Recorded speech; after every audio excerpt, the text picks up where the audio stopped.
This is Geek Gab with your hosts, Dornall and me, Daddy Warpig. We are back. Geek Gab for Saturday, November 23rd, 2019. And we have here in the studio today, Pulp Rev Writer. I'm lying. I am a liar. Would you look at that? We tricked everybody into joining us. We told them that Yakov Merkin was going to join us from Israel, and we even stood up a cardboard cutout on the stream, and it fell over just as soon as we got started. I was going to announce something, and just as the words were coming out of my mouth, I became a liar. That's just impressive. And then right after that, I was going to say, hey, Dornall, how was your week? Why, thank you for asking. My week was fine. It was an unfortunate week at work, but back in town, I did I tell you that I've taken up fencing again? You did not. Yes, I hadn't done it since college, really, and I was looking for something to do since I wanted to get out and get a little more exercise, and I noticed there were a few fencing schools in the area, and I said, "Well, that sounds great. I'd like to try that again." That's awesome, dude. Seriously. It is great, and it's been a lot of fun so far. I found a little place. That's run by a bunch of people on the east side. And for those of you who don't know the geography of the Puget Sound, Seattle area, Seattle's actually a city between the Sound, the that goes to the ocean, and a lake, and then there's another lake to the east of that. So the east side is actually, if you've heard of Redmond, because that's where Microsoft is. So all those little towns and cities on the east side of the lake, east of Seattle, that's the east side. So I found a bunch of people who do fencing out there that specialize in the weapon I like to use. I'm a saber fencer, and I don't have to drive into Seattle on a weeknight to do it. So that's it's great. It's been a lot of fun. That's really cool. I have never done any fencing in my life.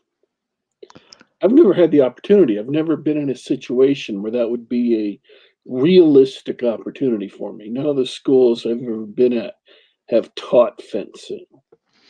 And there weren't any fencing clubs or places around me. Well, it's a bit of a niche sport, but it's popular enough. I think if you really looked into it, you might find some schools up there where you're at. But it's a nice sport. It's well, let me talk about it a little bit. I mean, it's one of the original Olympic sports. Did you know that? I did not. Yeah. All right. Get ready to be bored. The original decathlon. I did not. Yeah. The original decathlon was, I think, running, shooting, horseback riding, and fencing, and there was one other. And of course, those were all the skills necessary for a soldier back in the 19th century. So it's been a sport for a long time. It's actually a lot of fun. There's a couple things that sort of make it difficult for me, though. The first one, obviously, is that I'm pushing 40 here, and I'm not as limber as I used to be. You can understand that, I bet.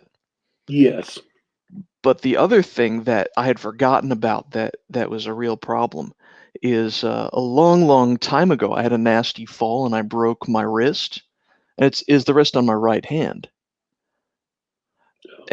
And so that's fine. I don't have 100% movement in that wrist. I can fence, but the first time I actually fenced for a couple of hours, I did about an hour of free fencing with the folks at the gym, and then about 45 minutes to an hour with the coach, with the instructor. The next day, my wrist was slightly swollen and sore. So, I mean, that's difficult for me, but I had a lot of fun doing it. Cool. And tell me if you're surprised. They've got 3 weapons in Saber. They've got the foil, which looks like 2 guys poking at each other, and then the épée, which is similar. It's a big, heavier weapon.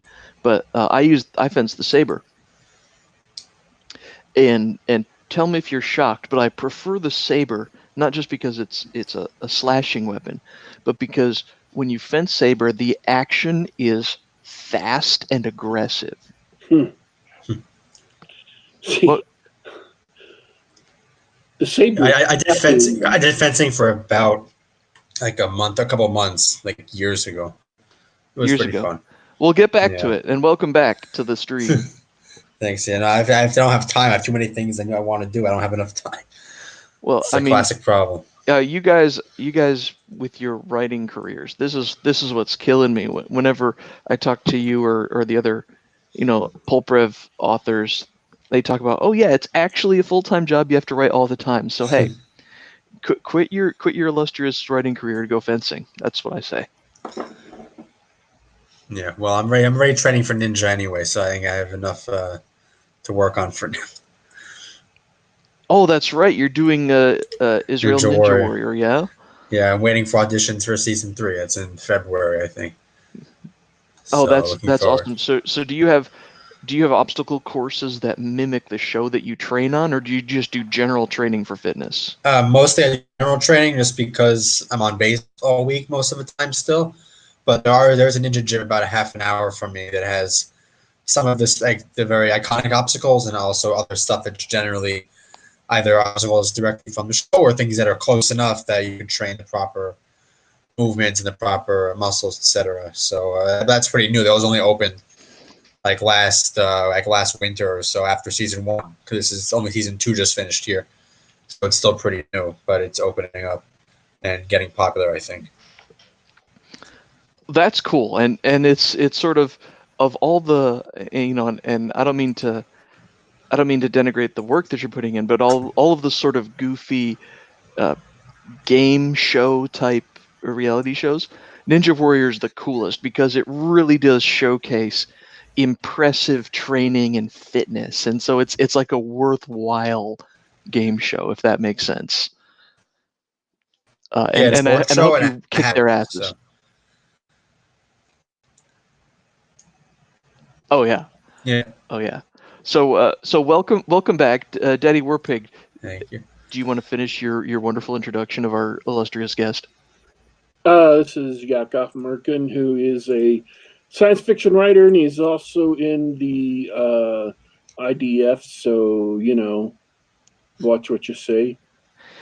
We've already been trying to figure out in the chat whether I meant he's a Jewish man who is a tank enthusiast, or he's an enthusiast for Jewish tanks, and we're trying to figure out what a Jewish tank would be. Well, we have one here. I mean, we built our own tank line here, so I guess that's the Jewish tank, because it was actually designed and built all in Israel, pretty much. So the Merkava line. So I guess that's great. I like to hear about. I like to hear about people actually building their own stuff, especially military stuff, instead of. I mean, America's made a lot of money selling military stuff around the world, but it's. Yeah. I was about to launch off into a discussion of the F-20, and I thought better of it. We're gonna get the military hardware nerds on this stream too. This is a polymath stream. I thought no, let's just keep on talking about something on topic. I'm taking a math Hey, class. Warpig, how was your week? It was Same as always. I did a lot of work. I did a lot of research, and most recently, I've been watching a couple of Fulci films. The Italian horror exploitation director. Um, I've been reading Alan Moore's run on the Swamp Thing comics. My very first time reading those, I'm about halfway through his run.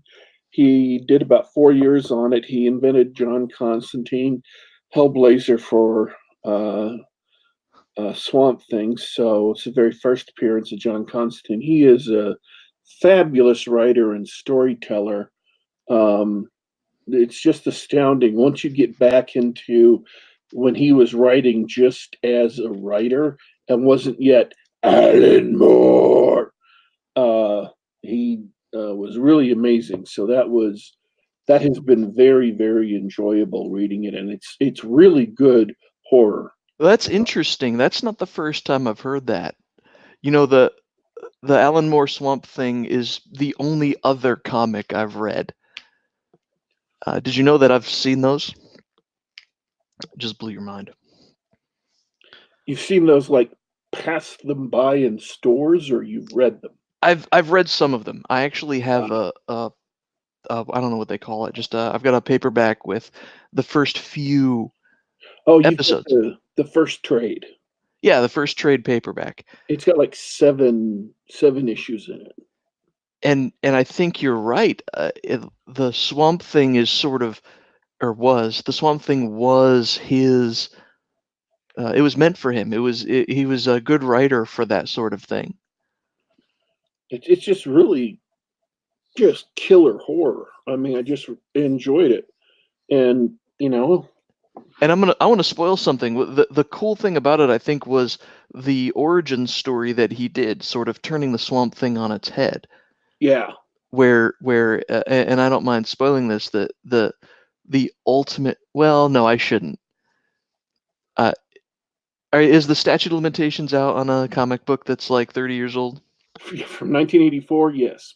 All right. So the source of the horror in the first couple of issues is that the doctor who became the Swamp Thing, uh, he died, right? And the Swamp Thing was actually the spirit of the swamp. It was the plants themselves inheriting his thoughts and memories, sort of like a mimetic, or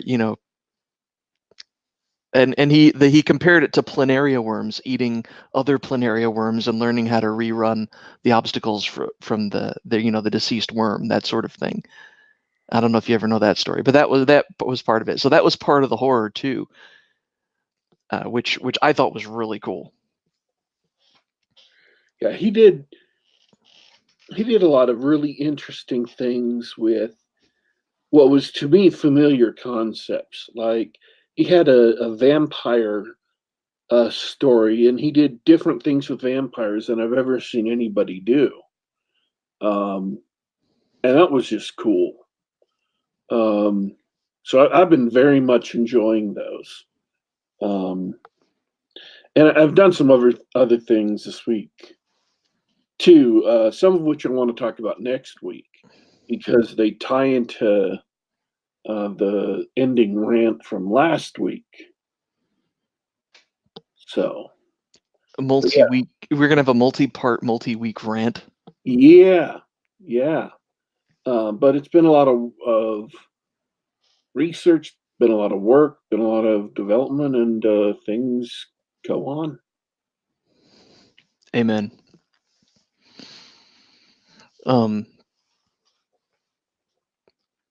So our guest popped in to join us on the show because, like all hardworking servicemen, you've got a new book out, right?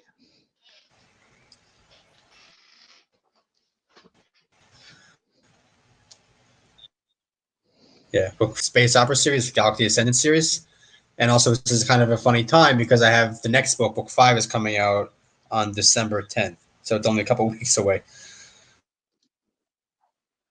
Trying out the somewhat faster release time, at least for these two books, because I funded them together. I mean, the books are titled Part 1 and Part 2 because it's basically like I wrote them initially as concepted as one book, and then I broke it into two because otherwise it would have been pretty massive. And there we are. I mean, it's like you're going to think of a 6-book series, end up being 7 because of this one, because they need to give this galactic scale or enough page. So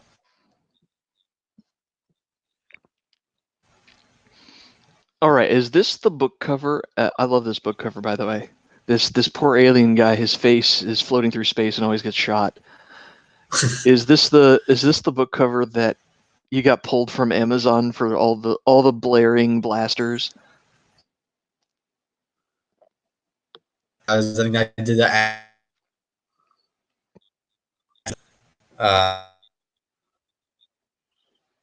This one, yes, might get, but I only have tried because sometimes I was that one.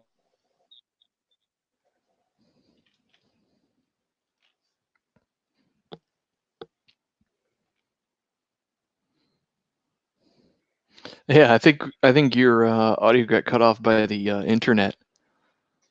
But I was just admiring the cool old school pulp style artwork, and you've got at least one fan who needs this on a t-shirt. Any chance we're going to see any Galaxy Merch. Ascendant merch?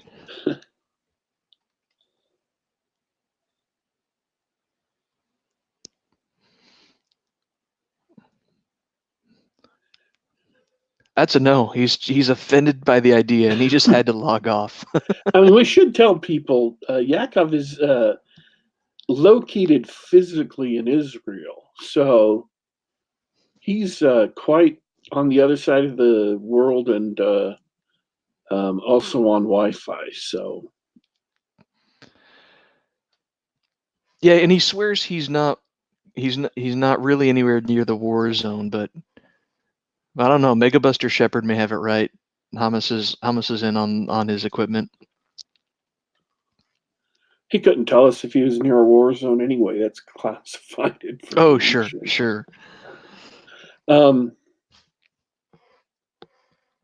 So, do you want to hear about my? As long as we're having to find things to talk about while Yakov gets his connection back up. He writes good books. Buy this one too. Great. Yeah, exactly. Oh, he's back. Welcome back. No, Yeah, you're back. it was always here right now. So we were just asking that your cover here is getting a lot of positive buzz. Is there a chance for merch in the future?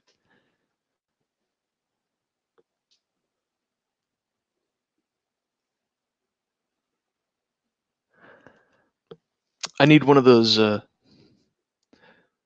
need one of those Fry from Futurama memes. Not sure if it's latency or his connection's dropping again. Yeah, I honestly don't know either. We'll see. I mean, I'm gonna. Yeah, this is why I wanted to try and switch to my hotspot, but my phone and computer weren't getting along, so it wouldn't. And I have no idea why. I don't know what the problem is.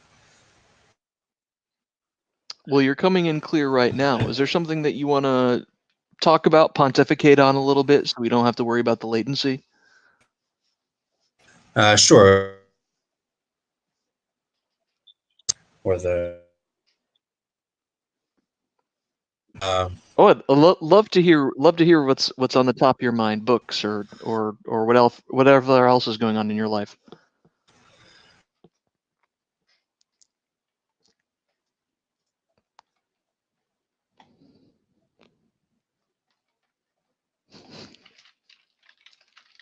well, I'm based, so I'm taking advantage. So because I might be done in a month or in less than a month. We'll see what happens.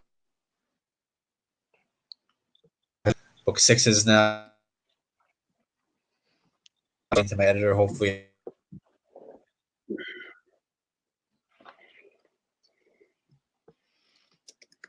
next week, and then almost year, basically very heavy.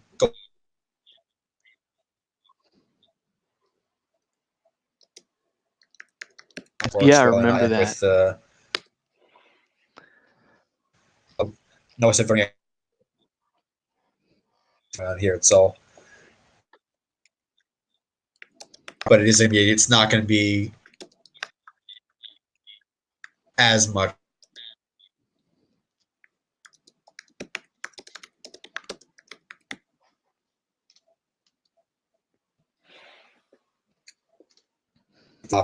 Book 5 isn't even out. Yeah. Although everybody who Benny Go already has their ebook. I've already read it.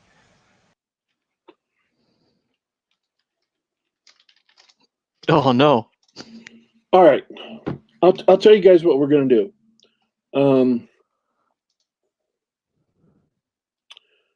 We're gonna see if we can schedule Yakov for next week. See if his connection problems clear up, and we're gonna hijack the rest of the show and dive into stuff that the topic list that I actually sat down and prepared last night when I forgot that Yakov was coming on the show. Yeah, Yakov, come hang out and join us as best as you can, and we'll see if we can figure out a better time for your internet. How's that sound? If I could fix it, if you get hotspot isn't even Sure. usually is what I.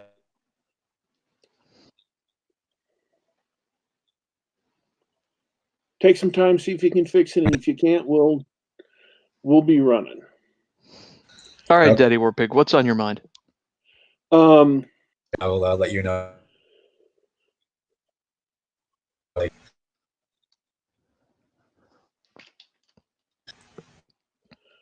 Like I said, I've been reading the Alan Moore Swamp Thing, and I don't have the language to say anything deeper than he's just a really good storyteller.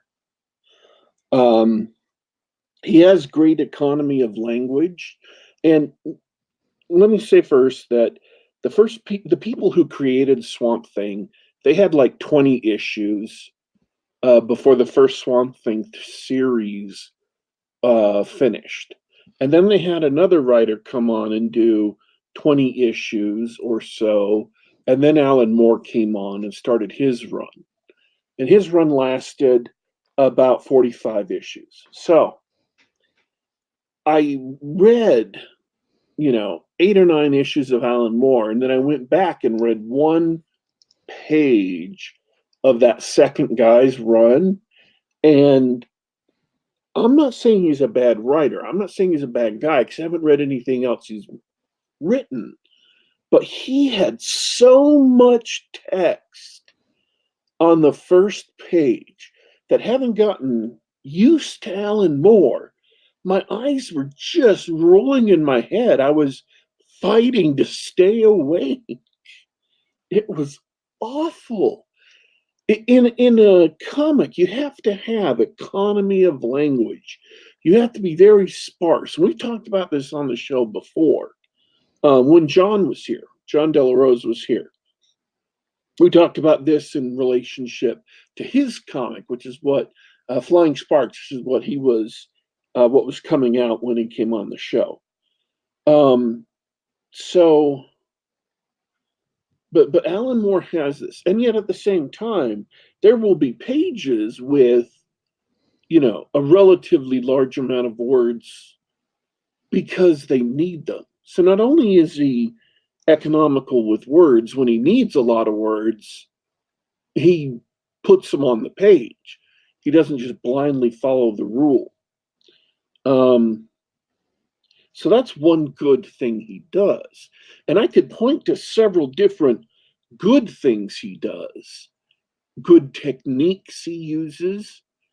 But with a writer like that, you can't really, what makes it good is just more than the sum of its parts.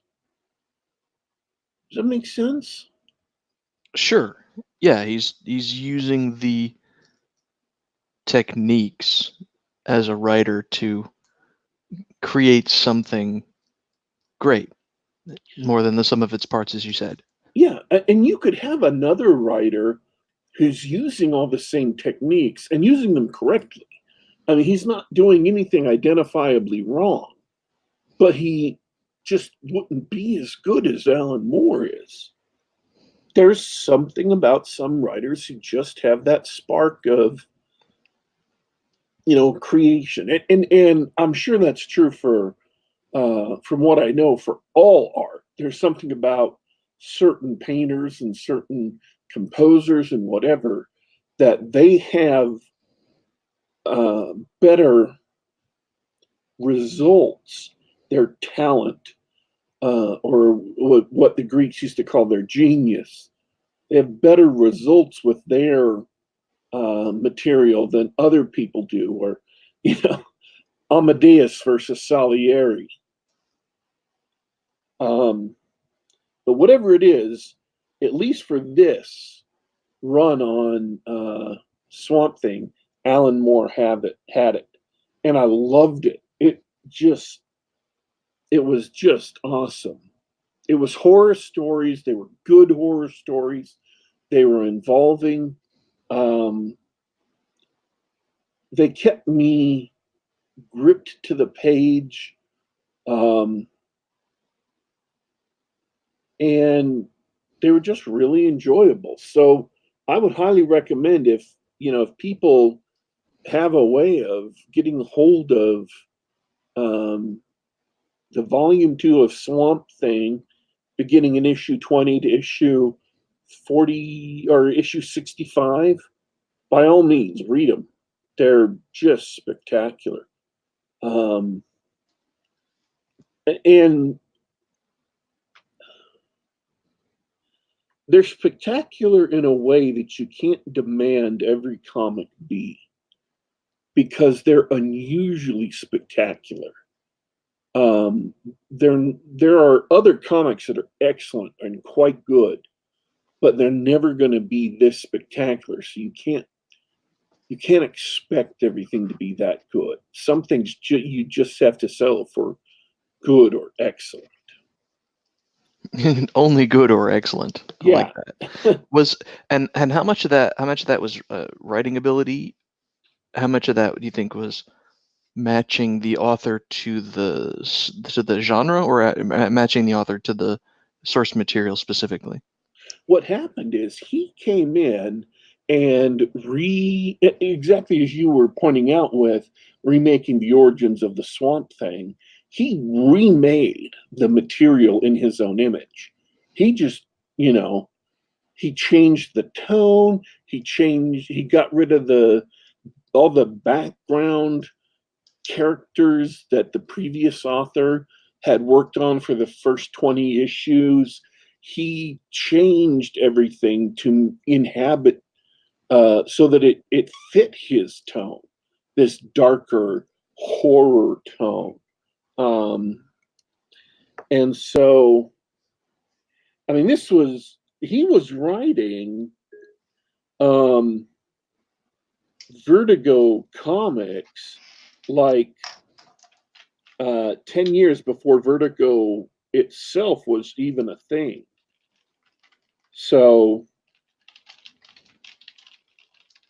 there's a saying on the cover. Sorry, I just went to tell you the saying on the cover. So the cover I pick, of course, is the one that's tied in with Crisis on Infinite Earths that doesn't have.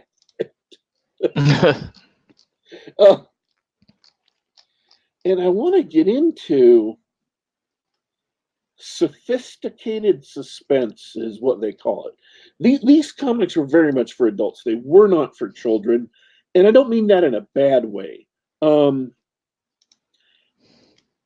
Vertigo was known as like the adult line, and so they had like nudity and stuff like that. These were still under regular DC, and even though they no longer worked under the Comics Code Authority, they didn't have rampant nudity. I'm trying to remember if Alan Moore's run so far has had any nudity. They didn't have bloodiness or anything like that. So when you say they're for adults because they're really quite scary. Not because it's F-bombs dropping all the time and nudity and sex and all of that. So it uses, yes, that's what I started off with reading.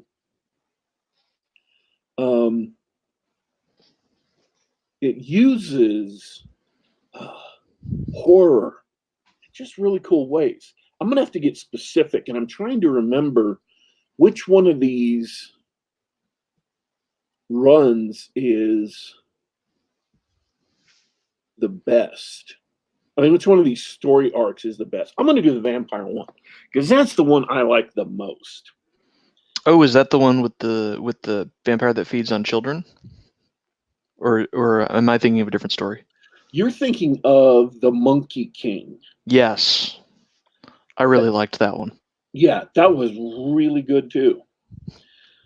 I'm inferring from from things that are stated in the storyline that this happened in the past, because I didn't start by reading the 20 issues of the original team who created Swamp Thing and the 20 issues of the guy who restarted it.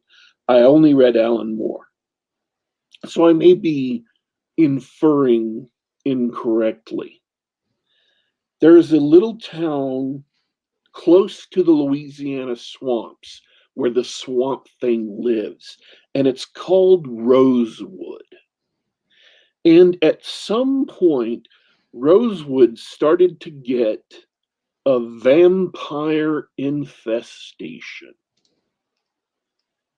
And it grew and grew until the town was almost completely destroyed, and the vampires were about to spill over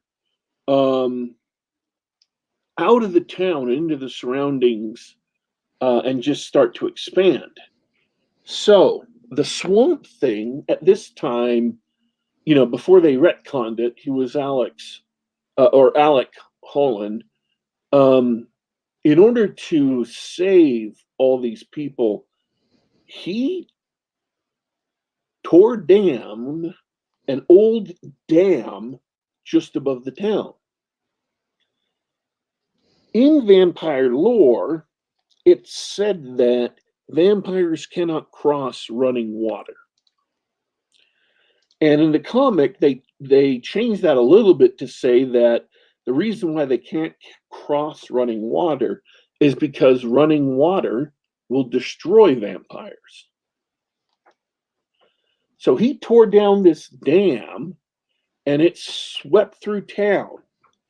And as it swept through town, it just wiped out the vampires. Huh. That's a clever twist on that legend.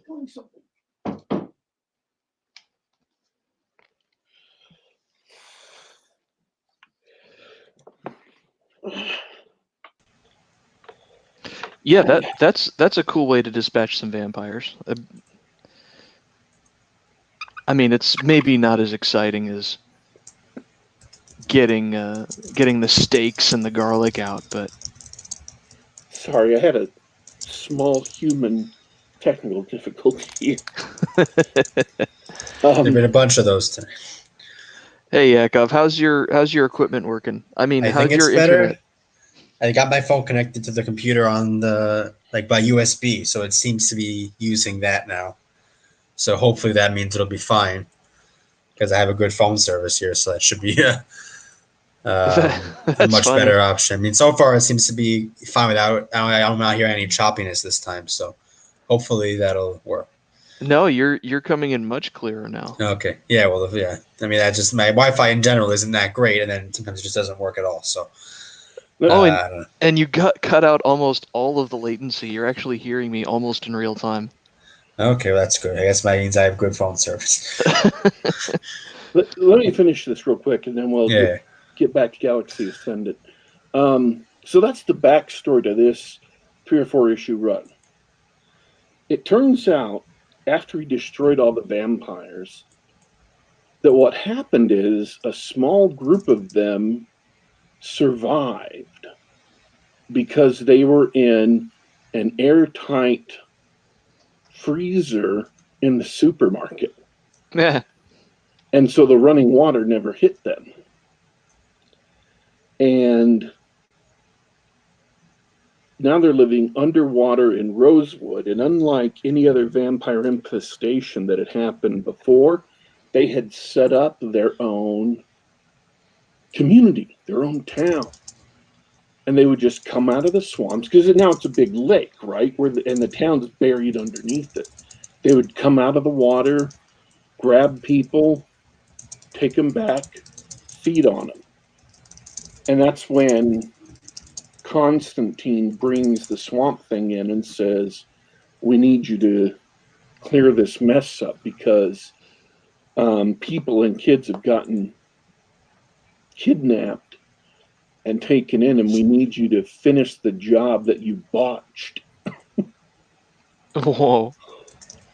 And so I don't want to ruin the story. That's why I just gave the background and like the beginning of it. But it's great. It's a vampire story with vampires like I've never quite seen before, in a location I've never seen vampires before. And what they do with them is unusual. I just like all of it. And that's what Alan Moore had. It's not just a gift of writing.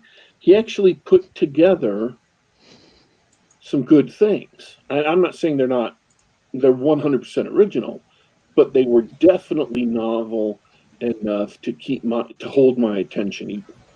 He really made it worthwhile to read his stories and get ideas in situation to encounter ideas in situations that nobody else had done things exactly like that before. It was very worthwhile. And just freaky, spooky, disturbing, is everything a horror comic should be. I love it. I recommend it myself. I didn't read the whole run like you did, but I read that first trade, and that was really good. All right, now that I've talked up Alan Moore's run on the Swamp Thing, let's go back to Yakov, who has apparently fixed his technical difficulties. Yeah. Hopefully, yes. It seems that way. All right, so what's new? When you were cutting in and out, you were talking about how you were. Did you say that you're stepping back from the giant solar system spanning space battles, or what? Somewhat. I mean, basically, without really giving anything away, this is something that's evident by the titles and just the nature of the story itself. Is the big war that's been going on in the story since book 3. Really end at book 2 actually, but since basically book 3 and continuing through book 5 is going to be ending in book 5, but the series isn't over yet. There's still 2 books left, so like there's obviously still going to be space battles in some degree, but not as many on the same scale, I guess, as books 4 and 5, where it's a lot of pretty massive fleets fighting other pretty massive fleets for a good chunk of the story. And I'm trying to keep it interesting. I'm trying to not do the same thing every book, because it's an issue of some series where you end up writing the same book a whole bunch of times. And so I'm trying intentionally to keep things a little bit more interesting, obviously, while still following the story threads. Probably I'm not trying to subvert expectations in any kind of stupid way, but I'm trying to just do some somewhat unexpected things, but things that obviously are prepared from before, and things that connect back to the earlier books in the series even, and that feels like a natural progression of where things would go after the end of the events of book 5. And it's a lot of fun. I mean, I wrote book 6, I think, in record time, and I'm already a quarter of the way done with book 7 just about.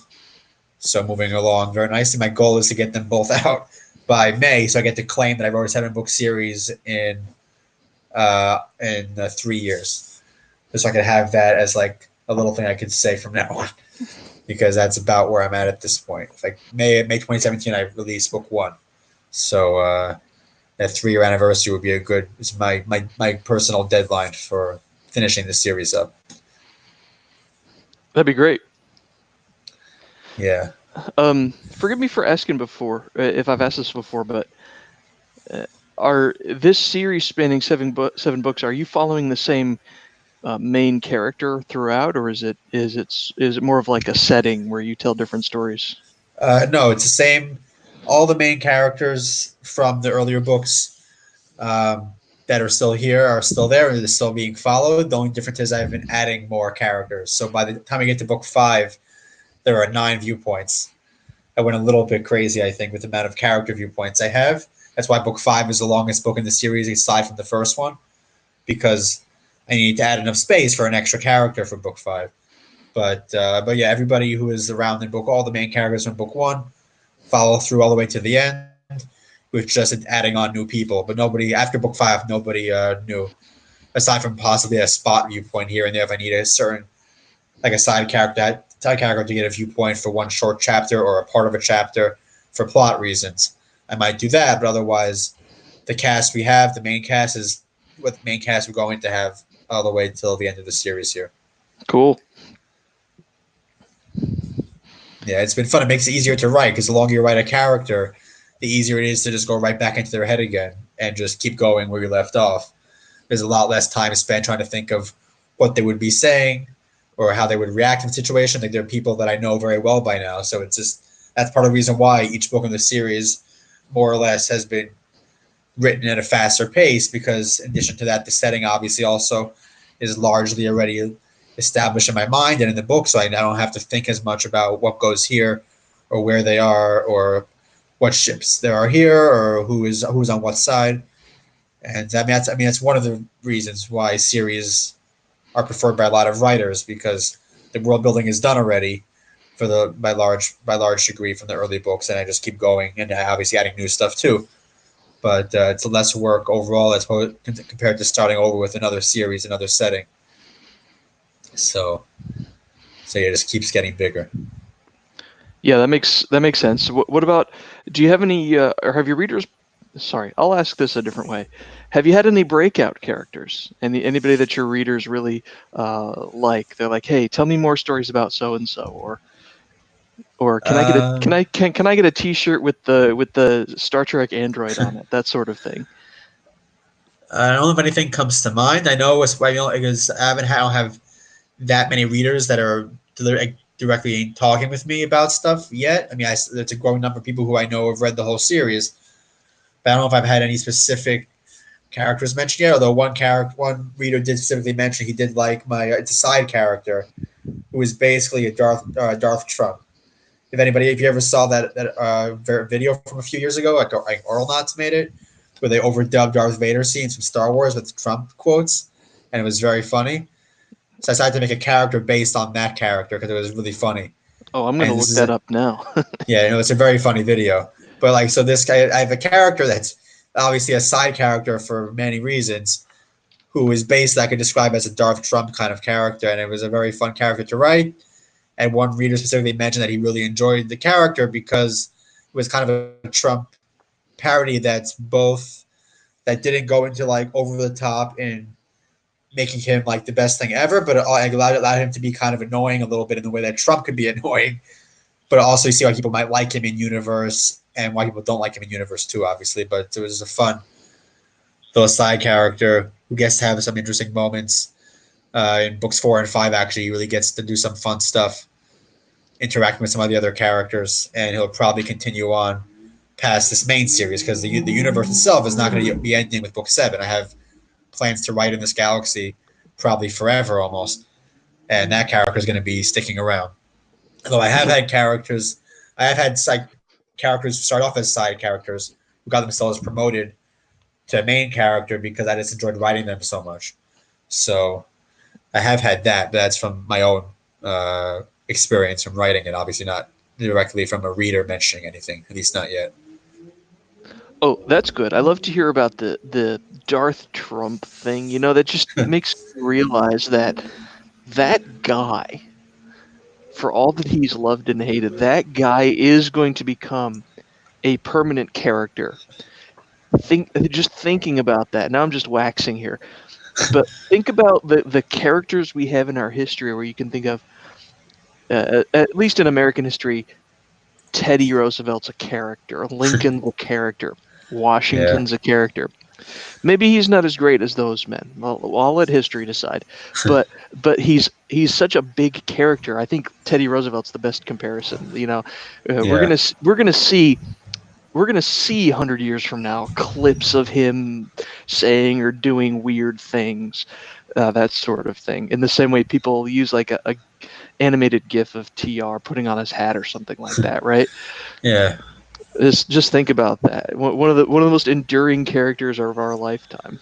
Yeah, most I have a couple of those Trump comics that Timothy Lim has done, the Space Force and Wall Might, and those are really fun. Like it's just it's enjoyable comics, and it's obviously somewhat of a parody, but it's also just fun, enjoyable little stories. And this happened to involve Trump and friends. That's great. I'm looking forward to more of that. Yeah, no, this is it's like a character. I mean, again, I wouldn't make him a viewpoint character because it wouldn't work as well to be inside his head.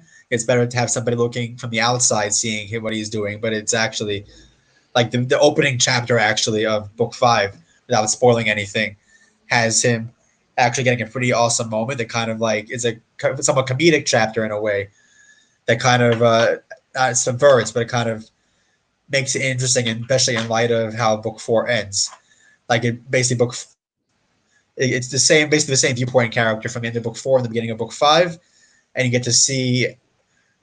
I can't really say much more without spoiling the scene, but my editor specifically mentioned that as a really a pretty funny chapter, and he really liked it. Cool. So it worked as well as I expected. I guess the only thing I'll say specifically is that it involves advertisements. Without explaining how, it's a big. I'm leaving that as a question or a mystery. All right. Give a shout out. Who's your editor?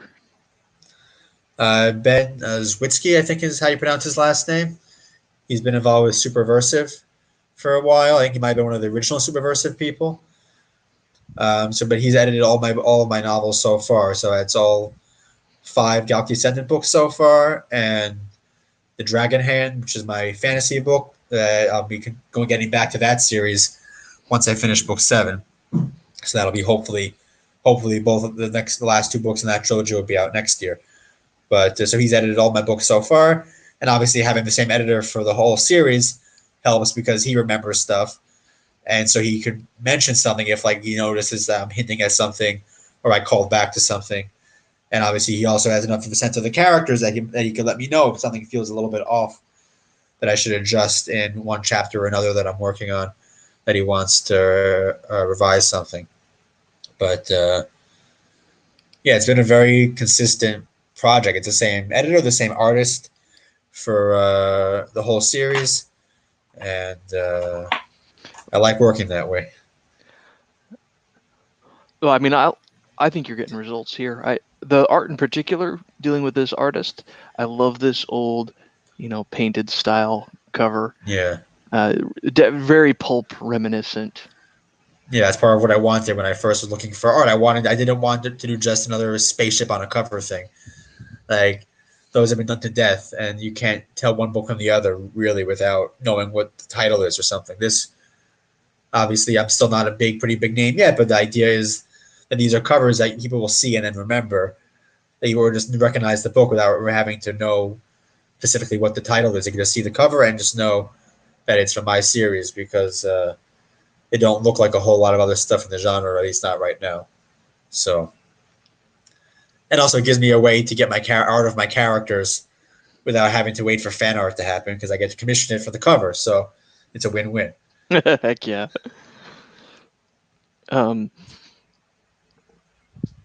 I had another question, but it's Yeah. getting lost in the ether of my brainwaves. Daddy Warpig, do you have any questions? I don't actually. Have you read them? Because I haven't. And I'm terrible. I haven't read these books yet. My Pulp Rev backlog is way too long. Everybody knows the answer to that question. Yeah. Yeah, it's a running problem for everybody, I think. Yeah. Oh, that's what I wanted to bring up. I don't know if you heard this while you were breaking up earlier on your Wi-Fi connection, but Brian Bradbury in the chat was hoping to get a T-shirt of your book cover. Do you have merch plans, or are you doing any of that? I would definitely like to. It's something I haven't had time yet to look into the logistics of setting up and also how that works with the art. Like, if I could just be like how to set it up. It's something I'm going to look into setting up. Maybe talk to my artist about if I have to do anything with him, if he needs to give me anything for that, and obviously just researching the various. Like, I mean, there are a handful of sites people use for merch of various types. So yeah, something I definitely plan on doing eventually, hopefully soon. But yeah, I would love to have art. I mean, shirts of my cover of my book with my book covers on it too, because I could obviously have the version without the text on it, so I could just have the art on there, and yeah, that'd be fun. I mean, also I would like to do posters also at some point because a lot of this. I mean, I actually own the art of the actual painting of my fantasy novel that artist I bought it from him. So I actually own that one right now, and so it obviously looks very nice on a wall. And the other covers also would look. I just can't afford to buy the paintings right now, but I also like to have posters as an option, even just to add that as a crowdfunding perk or something. Just a matter of figuring out where I could do it and what the cost, like how much it would cost to do and how much I would be able to charge for it and all that kind of stuff. The business stuff that I'm not as good at yet in this whole writing game. So that's something definitely. But short answer is yes, it's going to happen. It's a matter of me spending the time to figure out how best to do it and then getting it set up.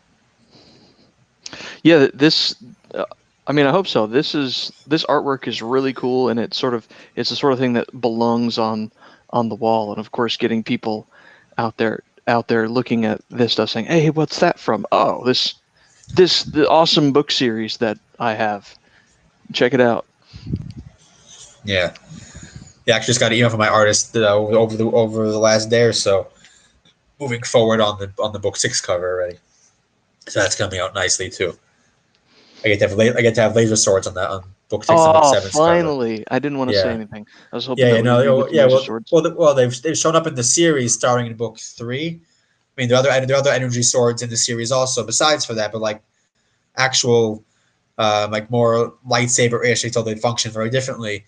Laser swords start showing up in book 3, and the main character who uses that on a regular basis will be on the book 6 cover. So that where book 6 is also where the last of the viewpoint characters who didn't get a cover yet will be showing up too. So the last 2 of them will make an appearance there. And yes, I couldn't go through a whole 7-book series without having laser swords on a cover at least once. I mean, it's space opera after all. Oh yeah. So save it for the end though. But all right. Speaking of the end, we're coming to a close here. Where can we find all of this stuff? Are you're doing a Kickstarter for sales, right? I did already. Those are both done. Kickstarter and Indiegogo for books 4 and 5 are finished already. All the books are on Amazon. The first 4 books are available for purchase now. The print book of book 4 will be up in a couple of weeks, hopefully. And then book 5 comes out also in about 2.5 weeks on December 10th. And book 5 is available for pre-order already on Amazon. And and obviously also my fantasy book is on Amazon too, as is my fantasy novel I said already, and also my history book is there too for anybody interested in somewhat obscure piece of history that I decided to publish my thesis on because no one else wrote anything about it in a long time. And What's your history book about? it's about the region of Hungary during the interwar period in World War II with Nicholas Horthy. Basically, he was in power for 25 years, so I basically covered his time in office and all the political developments that happened, and it was an interesting topic that there's not much in English about, so I published it, and if you search Horthy on Amazon Books, I'm like the third or fourth result after his own memoirs, because there's nothing in English about it. Huh. So he's nothing in print. There's a really good book about him, but it's not in print in English anymore, so it's unfindable right now. But so I'm like the basic source. I sell copies every week or so without even any ads on it, because I guess if somebody happens to search him and they want a book, I'm really the only option apart from his own memoirs, and then that's it. So so that's a fun extra thing I have. I love that. Let's put a note for a future episode. I'd really love to talk about nonfiction and how that's wildly different, how different it is from trying to publish fiction and that, because as you said, you don't seem to need the same kind of advertising. Sometimes you just need to be to have something interesting to say about a topic, and people will flock to that. Yeah, I was watching like a month or two ago. I remember I sold like 4 copies in like a day or two. And I had no idea why. And I was asking somebody online on Twitter, just generally like, I have no idea why I sold a bunch of books of this, but like I'm just happy that I sold books.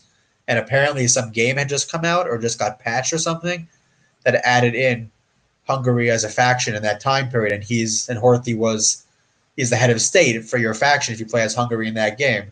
So it's possible that some people who were playing that game wanted to read about him, and then they found my book and then they bought it. I mean, there's no way to tell if that's actually what happened, but that's the only thing that I could find that happened around those days when I sold more copies than usual. So it was kind of fun. And something that also cost me nothing to publish because all I had to do was get it formatted because it was already all edited and everything for my master's thesis. Then I got just like a very basic cover done, which wasn't expensive at all. And then like I didn't have to commission any expensive art, didn't have to commission any editing. And they just put it up there because I'd already put out my first book or two by that point, and I knew how to do it already, and it was very easy. So I just said, why not? Like it'll sell a little bit and allow people who want to research this topic to actually have a basic primer. It's like 140 pages or something to read about this guy in this interesting time period that nobody ever studies in America, at least. So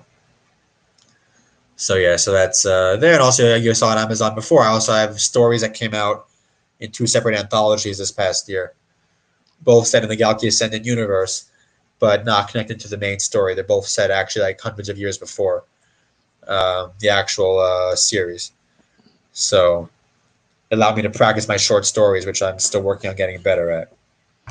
And there might be more of that down the line if I find place for it. And so it's fun. It's something very different. Like I'm trying to also do some different stuff in my writing, not just do the same thing over and over again, even though I do enjoy writing the space opera and the epic fantasy. Like it's nice to do something a little bit different.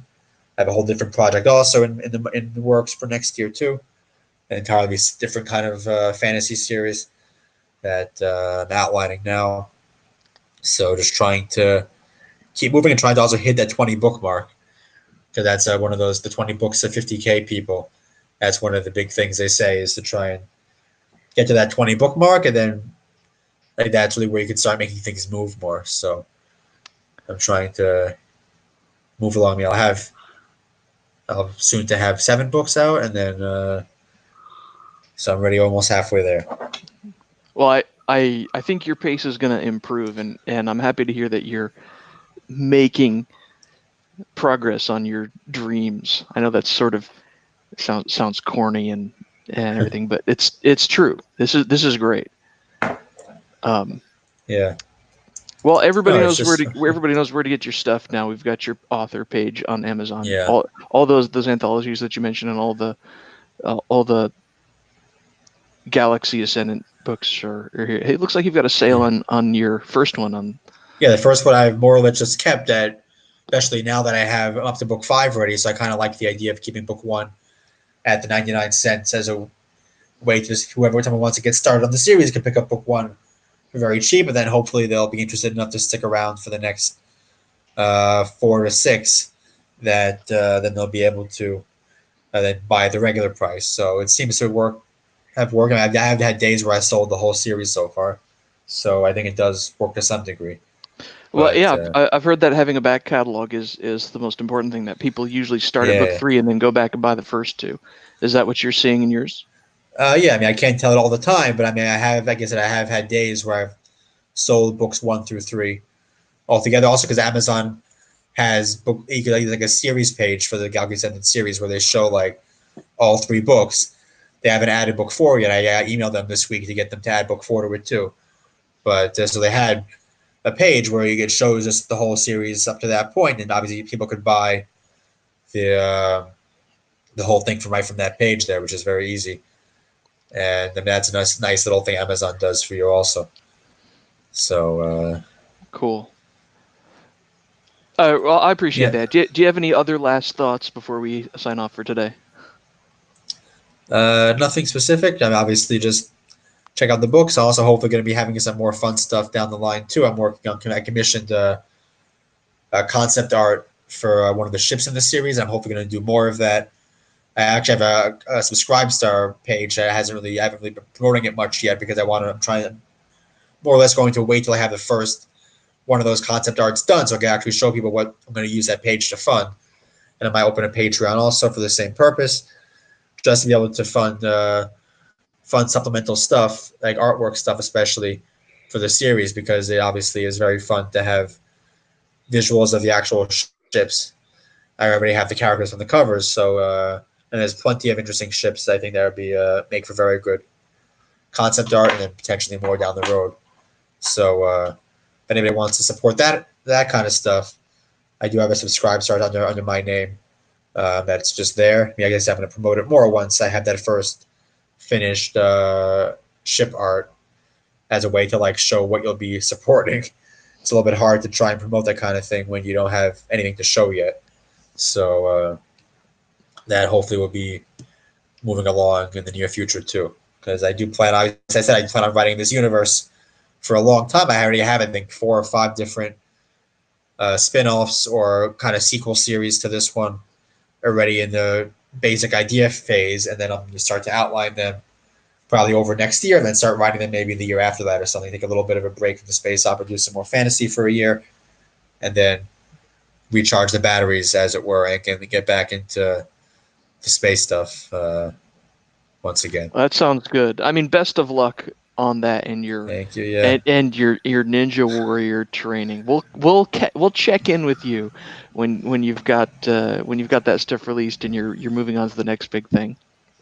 Yeah. Well, obviously, I'll be letting everybody know as things move along. Like I said, book 5 comes out in just 2.5 weeks, so there'll already be another release very soon. And then, like I said, I hope for book 6 and book 7 to both be out by the mid spring, like by May. So not slowing down if I can help it. And yeah, keep this good Yeah. phone service. It seems to work well. It doesn't work as well on base, but it works well when I'm at home. There's always trade-offs. So, but I am in the mountains there, so that's part of the reason why I think. All right. Well, I'm glad you came on. Thanks for chatting with us. And for Yeah, my I'm glad part, I made it work in the end. yeah, I mean, I really appreciate having you on, and I appreciate everybody hanging out in chat. We got the usual crowd plus a few new faces I see in chat. Thanks for dropping in, Brian, Fiona Wolf, Bradford Walker, and everybody else that I'm not going to scroll up and say hi to. It was awesome. So that means it's my turn? I was just about to say, Daddy Warpig, would you kindly do the honors. I was like, oh, that sounds like an awkward transition is coming. Awesome. Maybe Wait, I can improve on that. You know what? You think after a couple of years I'd improve on that sort of thing, but no. All right, folks. Thanks for tuning into the show. I want to thank Yakov for coming on the show and being an awesome guest.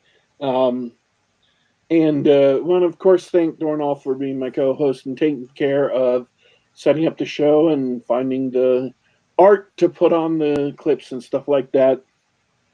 And I doubly, trebly, and quadruply want to thank all the people who come and listen to us live on YouTube. We do the show about this time just about every week. You can listen to us on youtube.com/Geek Gab. That's youtube.com/Geek Gab. And if you don't want to listen to us on YouTube, you can subscribe to us on the iTunes Store, the Google Play Store, and on SoundCloud.com. Just do a search for Geek Gab on any one of those sites, and we are there. Folks, it's been a great show today, but we are leaving you right now. Don't you worry. Don't you fret. We will be back.